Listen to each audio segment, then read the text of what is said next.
In order to guard the minds of all people, Mahamate, let the bodhisattva, whose nature is holy and who is desirous of avoiding censure on the teaching of the Buddha, refrain from eating meat. For instance, Mahamate, there are some in the world who speak ill of the teaching of the Buddha. They would say, "Why are those who are living the life of a Shramana or a Brahmin reject such food as we enjoyed by the ancient rishis and, like the carnivorous animals living in the air, on earth, or in the water? Why do they go wandering about in the world, thoroughly terrifying living beings, disregarding the life of a Shramana and destroying the vow of a Brahmin? There is no dharma, no discipline in them." There are many such adverse-minded people who thus speak ill of the teaching of the Buddha. For this reason, Mahamate, in order to guard the minds of all people, let the bodhisattvas whose nature is full of pity and who is desirous of avoiding censure on the teaching of the Buddha, refrain from eating meat. Mahamate, there is generally an offensive odor to a corpse, which goes against nature. Therefore, let the bodhisattva refrain from eating meat. Mahamate, when flesh is burned, whether it be that of a dead man or of some other living creature, there is no distinction in the odor. When flesh of either kind is burned, the odor emitted is equally noxious. Therefore, Mahamate, let the bodhisattva, who is ever desirous of purity in his discipline, wholly refrain from eating meat. Mahamate, when sons or daughters of good family, wishing to exercise themselves in various disciplines, such as the attainment of a compassionate heart, the holding of a magical formula, or the perfecting of magical knowledge, or starting on a pilgrimage to the Mahayana, retire to a cemetery, or to a wilderness, or a forest, where demons gather or frequently approach, or when they attempt to sit on a couch or a seat for the exercise, they are hindered, because of their meat-eating, from gaining magical powers or from obtaining emancipation.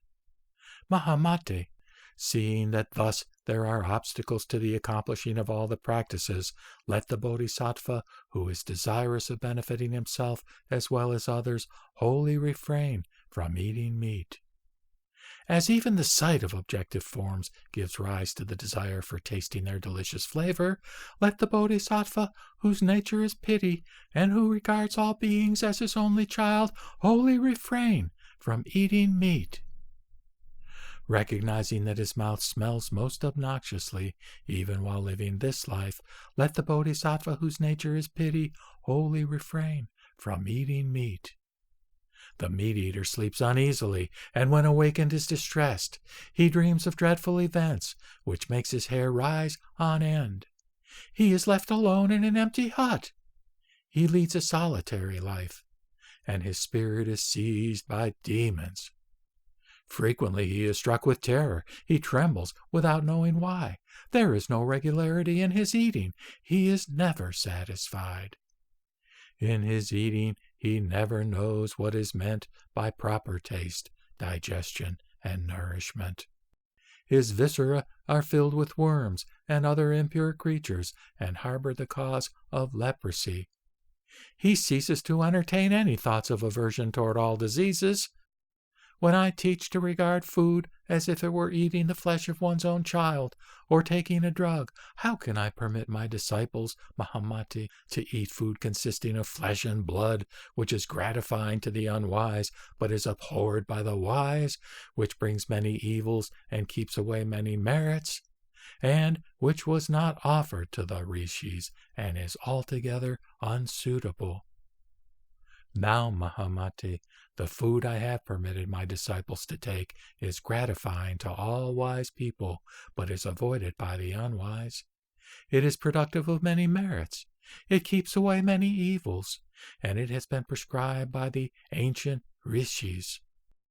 It comprises rice, barley, wheat, kidney beans, lentils, etc., clarified butter, oil, honey, molasses, treacle, sugar cane, coarse sugar, etc.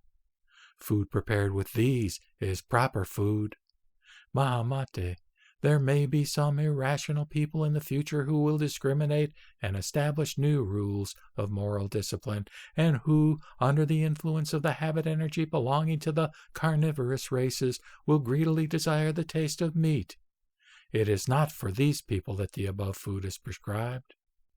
Mahamate, this is the food I urge for the Bodhisattva Mahasattvas who have made offerings to the previous Buddhas, who have planted roots of goodness, who are possessed of faith, devoid of discrimination, who are all men and women belonging to the Sakya family, who are sons and daughters of good family, who have no attachment to body, life, and property, who do not covet delicacies, are not at all greedy, who, being compassionate, desire to embrace all living beings as their own person, and who regard all beings with affection, as if they were an only child.